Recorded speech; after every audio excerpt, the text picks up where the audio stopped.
ጤና ይስጥልኝ የተወደዳችሁና የተከበራችሁ የሐቅና ሳቅ ሚዲያ ተከታታዮች፣ ሰላምታችን በያላችሁበት ይድረስ። አዳዲስና ወቅታዊ መረጃዎችን የያዘው ወሳኝ መረጃ አሁን ጀመረ። አብራችሁን እንድትቆዩ እየጋበዝኩ ርዕሶቹን አስቀድማለሁ። የኤርትራ ጦር ድንበር ተሻግሮ በቡሬ ድንበር ትንኮሳ እየፈጸመ መሆኑን የሚገልጽ መረጃ ከስፍራው ወጣ። በማህበራዊ ሚዲያ አማራጮች በቡድንም ሆነ በተናጠል የሚደረጉ የድጋፍ ማሰባሰብ ዘመቻ የአሰራር ስርዓትን የጣሱ ህገወጥ አካሄዶች እንደሆኑ ተገለጸ። መረጃ በሚከለክሉ ኃላፊዎች ላይ በመረጃ ነጻነት ረቂቅ አዋጅ የተቀመጠው የቅጣት መጠን ከ20 ሺህ ብር ወደ 150 ሺህ ብር እና ከዚያ በላይ ከፍ እንዲል የኢትዮጵያ ብዙሃን መገናኛ ምክር ቤት ጠየቀ። በህገ ወጥ የሰዎች ዝውውር ሲፈለግ የነበረ ኤርትራዊ ለኔዘርላንድስ ተላልፎ ተሰጠ።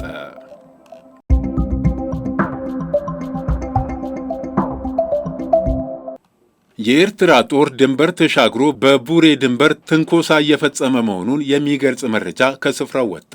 ጦሩ ወደ አፋር ክልል በመግባት ትንኮሳ እያደረገ ነው ተብሏል። ሻዕቢያ በአፈቀላጤው አቶ የማነ በኩል እኛ የምንፈልገው ሰላም ነው ቢልም በተግባር ግን ጸባጫሪ ድርጊቱን ቀጥሎበታል። ዛሬ በወጣ መረጃም የሻዕቢያ ጦር በአፋር ግዛት ተሻግሮ በመግባት ትንኮሳ እየፈጸመ እንደሆነ አረጋግጧል። የኤርትራ ጦር ወደ አፋር ክልል ድንበር አካባቢዎች ሰርጎ በመግባት ወታደራዊ ትንኮሳ እየፈጸመ መሆኑን አዲስ ሪፖርት ድረገጽ ዘግቧል። የሻዕቢያ ጦር ወደ ኢትዮጵያ ግዛት ዘልቆ ትንኮሳ እየፈጸመባቸው ካሉ አካባቢዎች መካከል ቡሬ፣ ደናክል፣ ጋረቦና አዋላ ይጠቀሳሉ። ዘገባው እንዳለው በተለይም በቡሬ አፋር ድንበር አቅጣጫ የኤርትራ ጦር ከፍተኛ ወታደራዊ ንቅናቄ እያደረገ ነው ብሏል። የኤርትራ ወታደሮች በአካባቢው ሰላማዊ የአፋር ዜጎችን በማዋከብና የክልሉን ድንበር ለመዳፈር ሙከራ ማድረጉን ተከትሎ ክልሉ ድርጊቱ በአስቸኳይ ካልቆመ ራሱን ለመከላከል አስፈላጊውን እርምጃ እንደሚወስድ እንዲሁም የፌዴራል መንግስቱ ጉዳዩን በቅርበት እንዲከታተል በአሰራሩ አግባብ ጥሪ ማቅረቡ ተሰምቷል።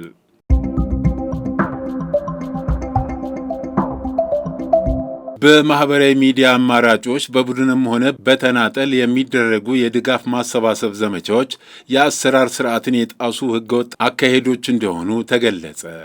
የኢትዮጵያ አደጋ ስጋት ሥራ አመራር ኮሚሽነር ዶክተር ሽፈራው ተክለማርያም ህወሓት ህዝብን በረሃብ በመቅጣት ለፖለቲካ መሳሪያነት የመጠቀም ተግባሩን ዳግም በትግራይ ህዝብ ላይ እያሳየ ነው ሲሉ በብርቱ ወንጅለዋል። የትህነግ ቡድን የፌዴራል መንግስት በትግራይ ክልል በመጠለያ ማዕከላትና በልማታዊ ሴፍቲኔት መርሃ ግብር የሚያቀርበውን ሰብአዊ ድጋፍ ለተፈለገው ዓላማ እንዳይውል እያደረገ እንደሚገኝ የጠቀሱት ኮሚሽነሩ የሰሞኑ የህጻጽ መጠለያ ጣቢያ ማስረጃ መሆኑን ተናግረዋል። ህወሓት ይህን ያደርግበታል ያሉትንም ምክንያት ሲጠቅሱ በትግራይ ክልል በመጠለያ ጣቢያዎች ለሚገኙ ወገኖች የሚቀርብን ሰብአዊ ድጋፍ በመንጠቅ ድራማዊ ፕሮፓጋንዳ ማስተጋባት መሆኑን አመላክተዋል።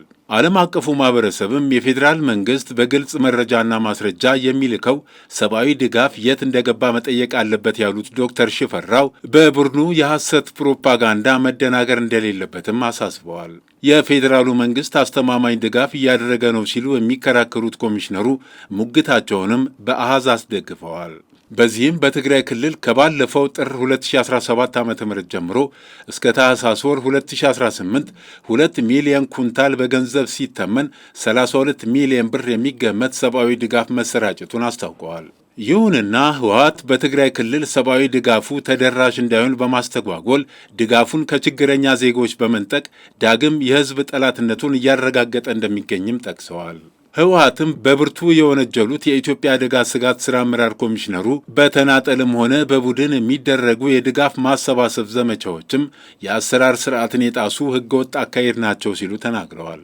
የተለያዩ የማህበራዊ ሚዲያ አማራጮችን በመጠቀም ሰብአዊ ድጋፍ በማድረግ ላልተገባ ዓላማ እያዋሉ የሚገኙ አካላት ከድርጊታቸው ሊቆጠቡ እንደሚገባም አሳስበዋል።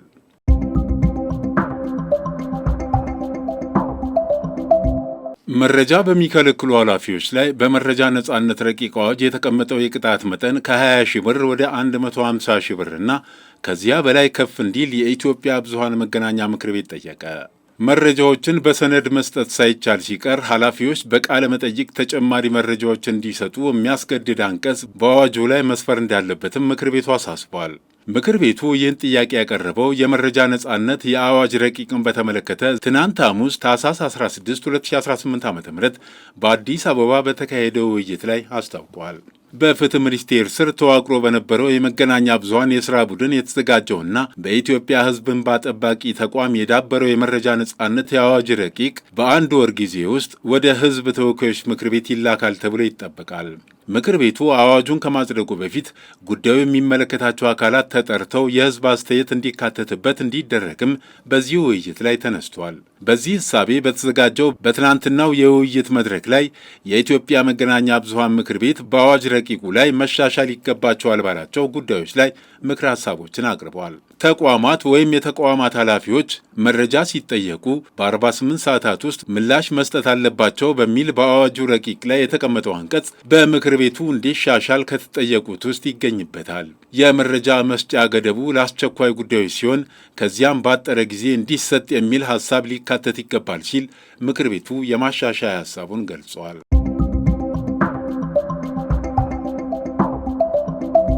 በሕገ ወጥ የሰዎች ዝውውር ሲፈለግ የነበረ ኤርትራዊ ለኔዘርላንድስ ተላልፎ ተሰጠ።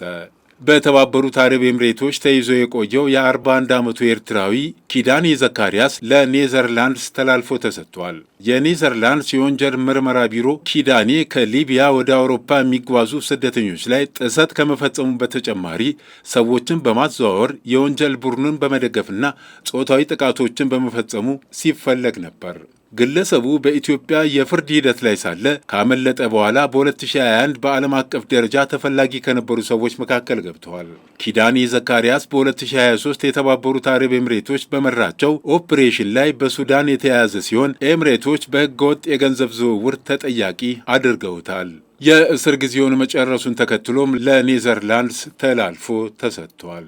ግለሰቡ በርካታ ኤርትራውያን ስደተኞችን በማሰቃየት በዋነኝነት በኔዘርላንድስ ካሉ ቤተሰቦቻቸው ገንዘብ ይቀበል ነበር ተብሏል። በተጨማሪም በያዛቸው ሰነዶች መካከል የእግር ኳስ ጨዋታ በማድረግ የተሳሳተ እንደሚገደልና ያሸነፈው ቡድን ከተሸናፊው ቡድን ሴት በመምረጥ የወሲብ ጥቃት እንዲፈጽሙ እንደሚደረግ ተነግሯል። ኪዳኔ በ2021 በኢትዮጵያ በሕገ ወጥ የሰዎች ዝውውር ተከሶ ክስ ላይ እያለ ያመለጠ ሲሆን በሌለበት በኢትዮጵያ የዕድሜ ልክ እስራት ተፈርዶበታል። ኪዳኔ ከወራት በፊት በኔዘርላንድስ ፍርድ ቤት ከቀረበው ዋሊድ ከተባለ ወንጀለኛ ጋር በሰዎች ዝውውርና ማሰቃየት የተከሰሰ ሲሆን በዋሊድ ላይ የኔዘርላንድስ መርማሪዎች የ20 ዓመት እስር ውሳኔ መጠየቃቸው ይታወሳል። የዋሊድ ጠበቆች ኪዳኔ በፍርድ ቤቱ በምስክርነት እንዲቀርብ የጠየቁ ሲሆን የመጨረሻ ውሳኔ በፈረንጆቹ ጥር 27 ይሰጣል።